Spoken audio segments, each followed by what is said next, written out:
Bonjour et bienvenue sur minimachine.net.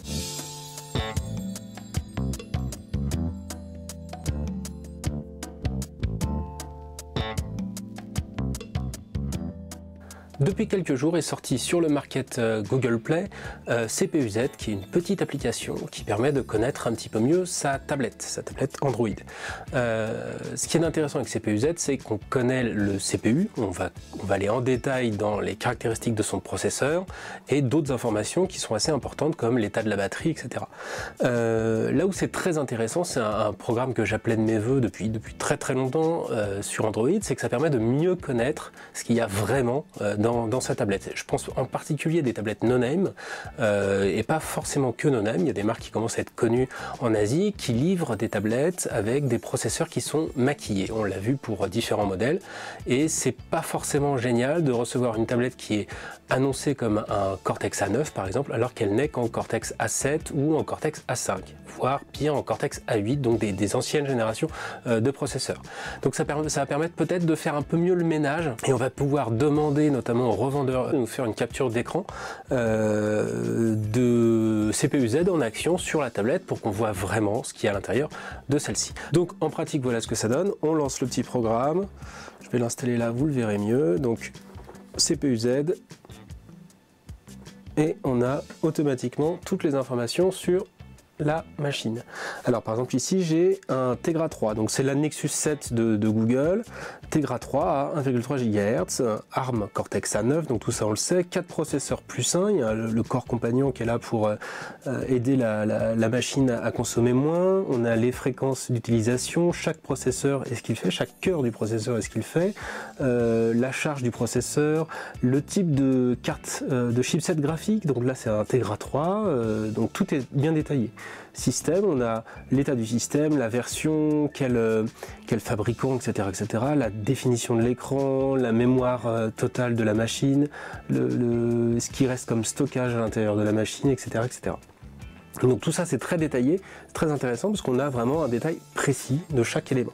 Alors sur des tablettes comme la Nexus 7 c'est pas très grave parce que c'est des produits qu'on connaît bien, qui sont bien documentés. Sur d'autres tablettes ça va être très intéressant. Par exemple on a quelle technologie de stockage est intégrée. C'est du Li-ion, c'est important de savoir que c'est du lithium-ion à l'intérieur d'une tablette et pas une autre, du li-poly par exemple. Donc c'est autant d'éléments qui sont importants. On a le voltage, la charge de la batterie, son état, etc., etc.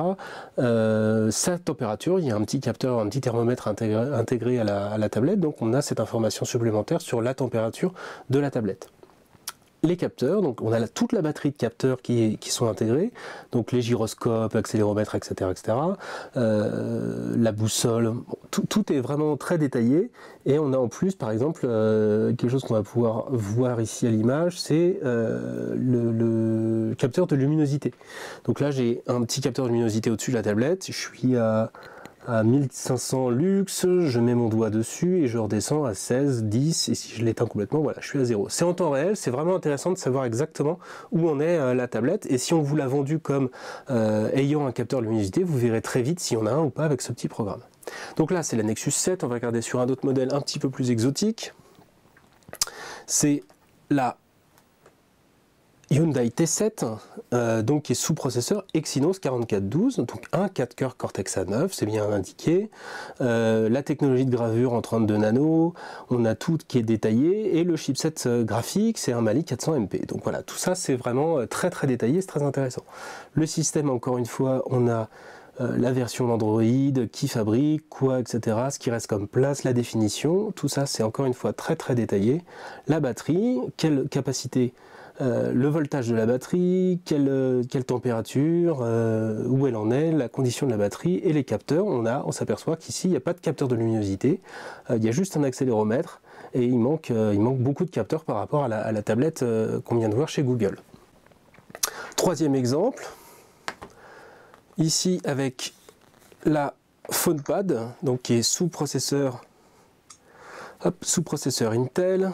On demande de la calibrer, on fera ça plus tard. Voilà, donc sous processeur Intel, et j'ai donc le processeur Intel Atom, le Z2420 à 1,2 GHz, c'est un X86, c'est plus un ARM, un double cœur qui va jusqu'à 1,2 GHz. Ici on voit que les deux cœurs sont à 600 MHz. que la charge de CPU est assez basse, la charge du processeur reste assez basse, et on a un processeur graphique de chez Imagination Technologies, un PowerVR SGX 540, très très détaillé. Le système, encore une fois, va nous détailler tout le reste, ce qui reste comme mémoire, la définition, la batterie, son état, et les capteurs intégrés. Donc là, j'ai un capteur de luminosité qui est présent, mais qui n'est pas encore détecté par CPU-Z. C'est un programme qui se mettra à jour au fur et à mesure. Donc voilà, 3 exemples avec trois résultats différents. Voilà. Dernier exemple pour la route, c'est une Motorola Xoom, donc en Tegra 2. On a ici donc la dénomination Tegra à 1 GHz, c'est un Cortex A9, 2 cœurs, les deux sont à 1 GHz à fond en permanence. Il vient de baisser, il remonte, etc. Enfin que ça bouge.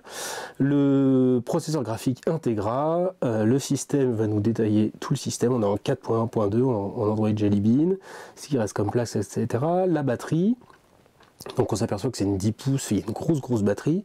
Sa température, les capteurs intégrés. Encore une fois, beaucoup de capteurs, c'est un produit avec beaucoup de capteurs ici. Et voilà. Donc on a vraiment, encore une fois, toute l'information dont on a besoin pour connaître vraiment à fond sa tablette. Alors c'est pas indispensable, mais comme on voit de plus en plus de tablettes arriver sur le marché avec des processeurs complètement exotiques, voire des processeurs clairement falsifiés, c'est-à-dire qu'on va vous dire que c'est un Cortex X alors que c'est un Cortex Y, pour vous vendre plus cher la tablette, c'est important de pouvoir demander aujourd'hui à un revendeur une capture d'écran de CPU-Z pour vraiment détailler et être sûr de ce qu'on achète. Si on vous promet un accéléromètre et qu'il n'y en a pas, si on vous promet un détecteur de luminosité et que c'est important pour vous et qu'il n'y en a pas, c'est pas génial. Alors CPU-Z c'est amené à se développer encore et encore, je pense qu'on va avoir de plus en plus d'informations, notamment s'ils croisent des bases de données et qu'ils rentrent à la main des infos sur les tablettes, par exemple quel type de dalle il y a sur ce type de modèle, etc. Tout ça, ça peut se mettre à jour, mais là par défaut, juste cette version-là qui vient de